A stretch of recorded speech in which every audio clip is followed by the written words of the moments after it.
Good evening, everyone. Thank you so much for joining us at Loveworld USA tonight. I'm Joel Richard, and first, a quick look at the top stories this evening. Hegseth sets highest male standard for all combat roles, declares Pentagon's DEI era over. House Democrats' last-ditch funding bid blocked as shutdown deadline looms. And New Jersey Democrat mayor endorses Chattarelli, slams sanctuary policies. And Eric Adams drops out of New York City mayor's race, reshaping three-way fight. And President Trump announces Pfizer drug pricing pact, plans Trump RX sites for discounted meds. And now to the news. Secretary of War Pete Hegseth today ordered sweeping changes to U.S. military personnel policy, saying all troops in combat jobs must meet the service's highest male standard and vowing a ruthless, dispassionate return to strict readiness benchmarks. Speaking to senior leaders at Marine Corps base Quantico, Hegseth said the newly renamed Department of War's mission is singular: warfighting, and that we fight to win, with fewer rules of engagement and more authority for troops in the field. Under the directives, every service member will take a standardized fitness test twice a year and meet height and weight checks semi-annually, with a daily on-duty physical training codified across the force. Hegseth said any lowered thresholds adopted in the past decade, including those that enabled more women to qualify for certain combat specialities or manipulated to hit racial quotas, will revert to original standards. He stressed the policy is gender neutral. Women who meet the bar can serve. Those who do not, along with the weak men, will not. Hegseth also unveiled grooming rules that require clean-shaven faces and uniform haircuts, with only medical or religious exemptions allowed, while Special Forces beard waivers remain for mission needs. He coupled those directives with a broader cultural shift, declaring an end to diversity, equity, and inclusion offices and related observances, which he labeled toxic ideological garbage. At the same time, he said leaders who make forgivable minor mistakes will not be permanently sidelined, revising how adverse information is retained in personnel files. Now, framing the moves as a break from what he called a reactive defense mindset, Hegseth said the changes restore standards that atrophied over time and are meant to intimidate our adversaries and deter war through readiness. He did not provide an implementation timeline or cost estimate. An immediate reaction from Congress and service chiefs was not released.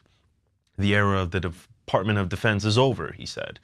From this moment forward, the only mission of the newly restored Department of War is this: preparing for and preparing to win. Watch this. It all starts with physical fitness and appearance. If the Secretary of War can do regular, hard PT, so can every member of our joint force. Frankly, it's tiring to look out at combat formations, or really any formation, and see fat troops.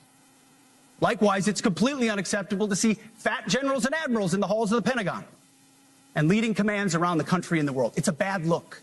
It is bad, and it's not who we are. So whether you're an airborne ranger or a chairborne ranger, a brand new private or a four-star general, you need to meet the height and weight standards and pass your PT test.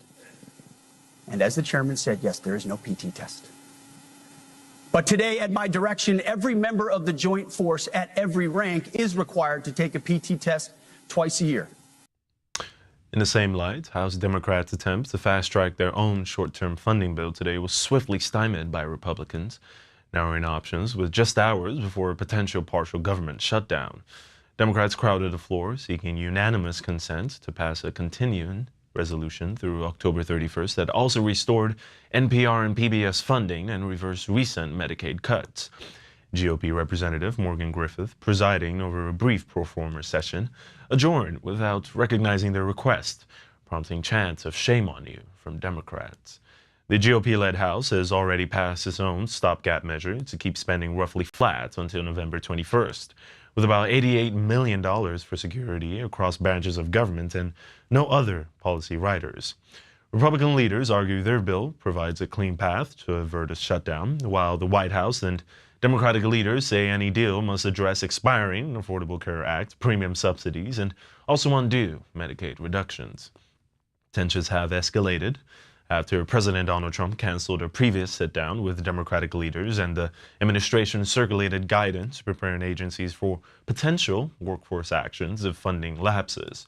Democrats accuse Republicans of holding government operations hostage by excluding healthcare provisions. Republicans counter that Democrats are loading up a CR with partisan demands that cannot clear the House. Attention now shifts to the Senate, where the House-passed GOP CR is expected to face a 60-vote hurdle later today. Without bicameral agreement and the president's signature by midnight, non-essential operations would begin winding down, with federal employees facing furloughs and some services paused until a funding measure becomes law. Let's take a look. Thank you, Vice President Vance. I want to thank the President as well. They showed strong leadership today. They invited the 4 leaders over here because the President is operating in good faith, and he demonstrated that very well. The problem is that Chuck Schumer and Leader Jeffries refused to acknowledge the simple facts. Let's review what the simple facts are. As the Vice President was saying, this is the common sense thing to do. This is the right thing to do. This is the simple thing to do. By way of review, the House is getting back to the way the regular appropriations process is supposed to work. 12 separate appropriations bills passed through the House Appropriations Committee, 3 off the floor. The Senate doing their work as well. All this in bipartisan fashion, by the way. They passed 3 bills in the Senate. Those bills don't match up exactly. So for the first time in years, since 2019, you have a conference committee that is being constituted between the House and the Senate. This is the way a bill becomes a law. In other news, Dover Mayor James P. Dodd, a Democrat, has broken with his party to endorse Republican Jack Ciattarelli in the New Jersey governor's race. Ciattarelli, who is backed by President Donald Trump, is challenging Democratic Representative Mickey Sherrill.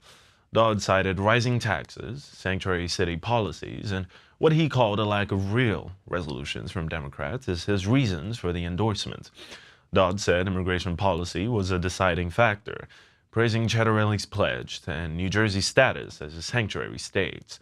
He also argued that sanctuary policies have hindered law enforcement in communities like his, where he says residents are frustrated by increasing local problems. The mayor noted that Dover, a predominantly Hispanic community, is experiencing a political shift. He said many Hispanic voters are moving toward the Republican Party due to dissatisfaction with Democratic leadership. Dodd also pointed to high taxes, rising retirement costs, and state spending as failures of the current Democratic approach. Now, while Dodd remains a registered Democrat, he suggested he may officially switch parties. He added that if he makes a move, several council members could join him in leaving the Democratic Party, signaling broader discontent in his community. In line with mayoral races around the United States, New York City Mayor Eric Adams ended his third-party re-election bid on Sunday, citing constant media speculation and the City Campaign Finance Board's decision to withhold millions in matching funds, a move he said made it impossible to mount a serious campaign. Eric Adams, whose early-term popularity eroded amid a federal corruption case later dropped by the Trump administration, told voters in a video that despite the headlines and all the innuendo, "I always put you before me." Adams' exit narrows the field in November, but not the ballot. His name will still appear because printing deadlines have passed. Limited public polling had him a distant fourth, with Democratic nominee Zoran Mamdani holding a double-digit lead, followed by Andrew Cuomo, also running as a third-party candidate, and Republican Curtis Sliwa. Now, strategists say Adams' withdrawal could consolidate anti-Mamdani voters, particularly behind Cuomo, but some support may also drift to Curtis Sliwa. Reactions underscored the race's stark contrast. Cuomo praised Adams for putting the well-being of New York City ahead of personal ambition, and also warned of destructive extremist forces and implicit swipe at Zoran Mamdani. Mamdani blasted Adams' tenure as a broken promise to working-class New Yorkers, vowing a new day on housing, transit, and school funding, and needled Cuomo over their primary clash. "We beat you by 13 points. Looking forward to doing it again on November 4th. Adams urged his eventual successor to continue the work we started, naming cost of living, quality of life, and crime reduction via policing, mental health, homelessness services, and community programs. With early voting weeks away, the central question is whether Adams' departure turns a fractured contest into a clearer two-way referendum or leaves a three-lane road where a split opposition still sustains Mamdani's lead. Watch this. Entering the frame on the Gracie Mansion stairs, then exiting the race in an 8-minute-long prepared video. Mayor Eric Adams with a picture of his late mother and some Frank Sinatra. I cannot continue my re-election campaign. The mayor said the constant media speculation that he would quit and the campaign finance rulings denying him millions in matching dollars made it impossible to compete. But this time, Mayor Adams noticeably not blaming Andrew Cuomo for bullying him out of the race. The news will be back after this break. Pastor Chris in 1 Billion Homes Project is all about making sure the voice of our man of God, Pastor Chris Oyakhilome, arrives exactly when someone needs it the most.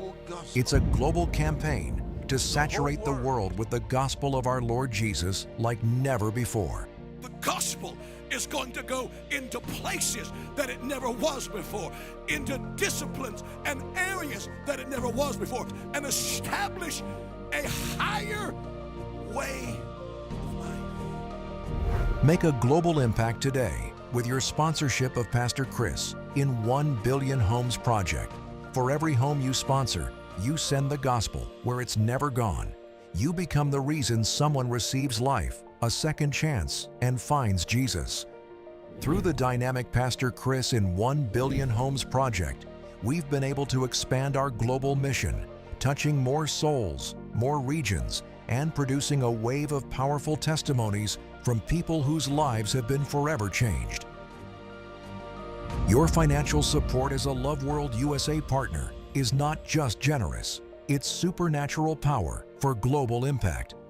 Let's keep sending the gospel into every home through the Pastor Chris in 1 Billion Homes Project. Sign up today and sponsor any of the following categories. It's time for you to give the right sacrifice, the right seed, because it's time for you to get the right harvest. You can sponsor Pastor Chris in 1 Billion Homes Project by calling or going on our website now. Sign up to be Pastor Chris in 1 Billion Homes Project partner today. God bless you.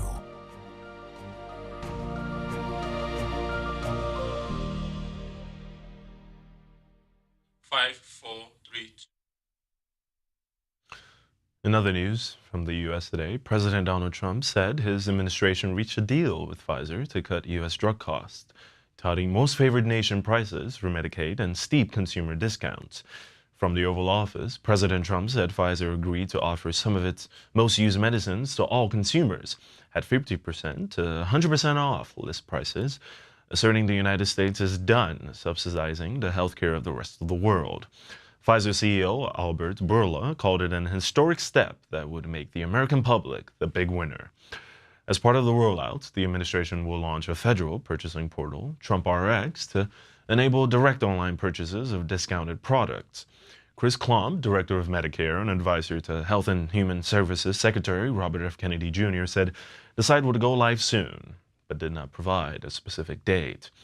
The president also said Pfizer will invest $70 billion to expand U.S. manufacturing and relocate production stateside. In return, the company would receive a 3-year tariff grace period, so long as it is actively building or shifting facilities in the United States. The president added that talks are underway with other drug makers to secure similar agreements. Key operational details, including which medicines qualify, how consumer eligibility and pricing will be enforced, and how most favored nation benchmarks will be calculated, were not immediately released.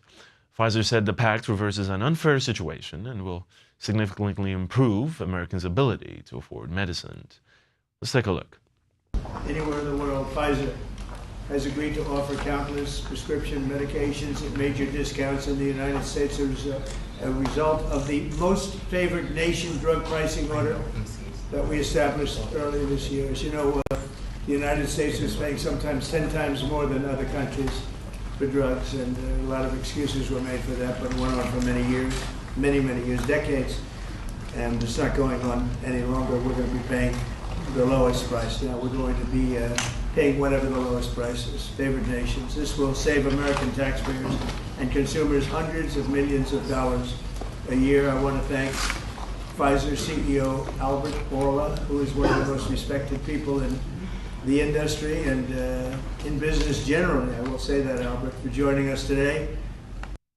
More news on President Trump today. Google's YouTube will pay $24.5 million to settle a lawsuit brought by President Donald Trump over the platform's suspension of his account following the January 6, 2021 attack on the U.S. Capitol. Now, the agreement, disclosed a week before an October 6 status conference before U.S. District Judge Yvonne Gonzalez-Rogers in Oakland, resolves the case without an admission of liability from Google. Under the settlement terms, $22 million will be attributed to the Trust for the National Mall to help fund construction of the White House State Ballroom. The remainder will go to other plaintiffs, including the American Conservative Union. YouTube confirmed the settlement but declined further comment. The payout makes Google the latest tech giant to resolve litigation tied to President Trump's post-January 6 suspensions. Just earlier this year, Meta agreed to a $25 million settlement over Trump's Facebook suspension, and Elon Musk's X, formerly Twitter, settled a similar suit for $10 million. President Trump's YouTube channel was suspended days after the Capitol riot under policies governing incitement and reward harm. The settlement closes one of the highest-profile disputes between the former president and major social platforms, while sidestepping a court ruling on the limits of platform moderation and political speech. Let's take a look. Media censorship. YouTube has agreed to pay Trump $25.5 million to settle a lawsuit after he was suspended by social media platforms following the January 6, 2021 insurrection. It's the third major tech company to settle with the president over the issue. Meta agreed to settle Trump's lawsuit back in January for $25 million. X's settlement in February involved a payment of around $10 million. With more news on business tonight, Spotify said that its founder, Daniel Ek, will step down as chief executive to become executive chairman, elevating longtime Lieutenant Gustav Soderstrom, who was chief product and technology officer, and Alex Nordstrom, chief business officer, to co-CEOs effective January 1st. The company said the change formalizes how it has operated since 2023, with the pair already leading strategy and day-to-day execution. Daniel Ek said he has turned over a large part of the day-to-day management and strategic direction to the duo, and will now focus on the platform's long arc, including outreach to governments and big stakeholders. He added that in Europe, an executive chairman is typically quite active, pushing back on assumptions the role is merely ceremonial. Investors reacted coolly. Spotify shares, which have roughly doubled over the past year, fell more than 5% in afternoon trading following the announcement. X said he still sees major growth opportunities from underpenetrated markets across Asia and Africa to new technologies like AI, despite the leadership shift. Now, since launching nearly 2 decades ago, Spotify has helped transform the music industry's business model and grown to more than 700 million users, with a catalog topping 100 million songs, 7 million podcasts, and 350,000 audiobooks. Soderstrom and Nordstrom, currently co-president, will report to Ek in his new role. Now stay with us. The news continues after this break. It's easy to set up, quick to start, and packed with value. Smarter streaming starts here with the Alpha TV Stick. Just plug and stream anytime, anywhere.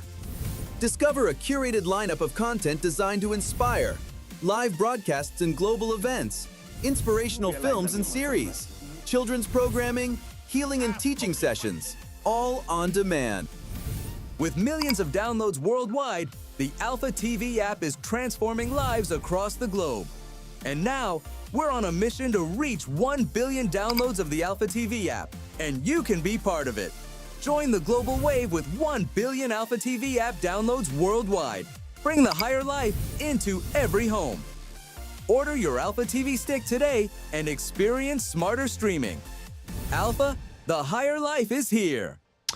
Welcome back. We have some more stirring news for you tonight. That a magnitude 6.7 earthquake shook the central Philippines late tonight, forcing residents to flee their homes and gather in open areas.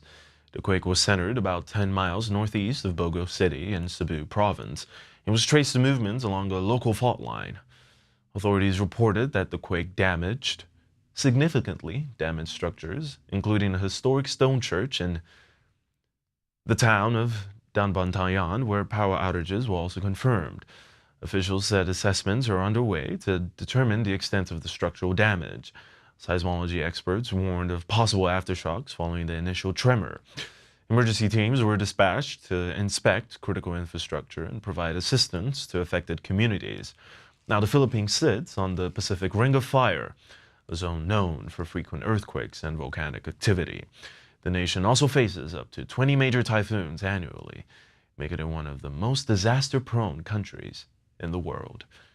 Watch this. Earthquake has struck the central region of the country, sending shockwaves across several provinces and forcing residents to evacuate buildings in fear. According to initial reports from the Philippine Institute of Volcanology and Seismology, the quake hit earlier today, shaking cities and towns across the Visayas.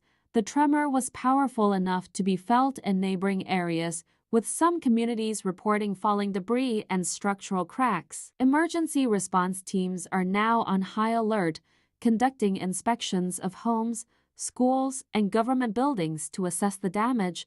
Local authorities have urged residents to remain calm but vigilant.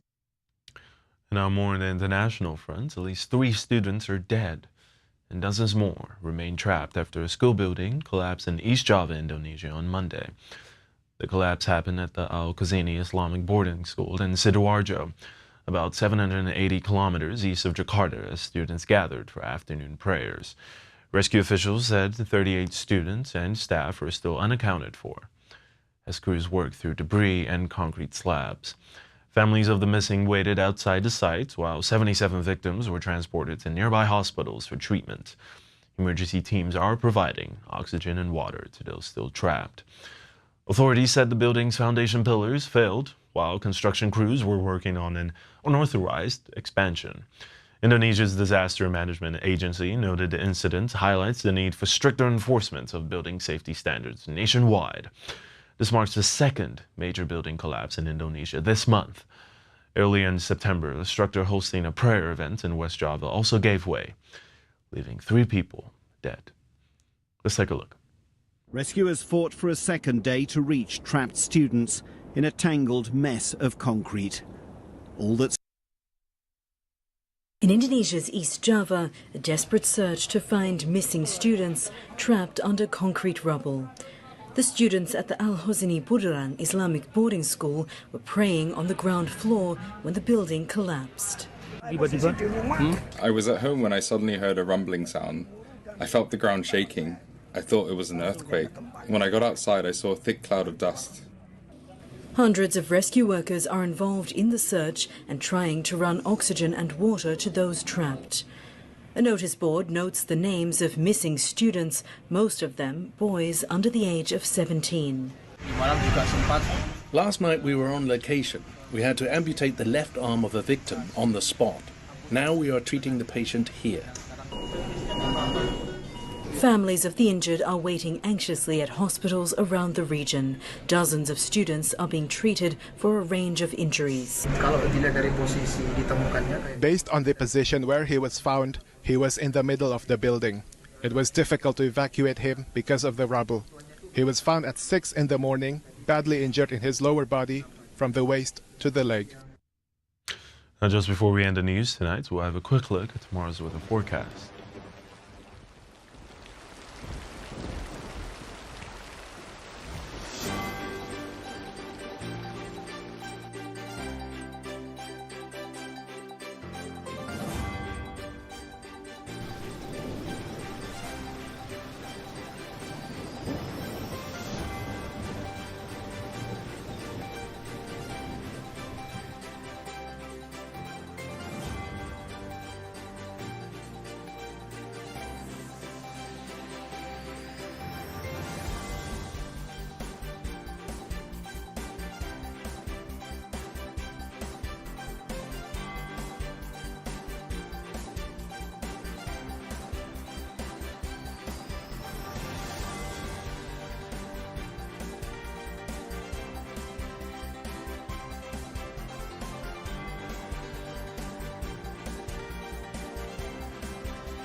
And to end the news tonight, a quick recap of the top headlines.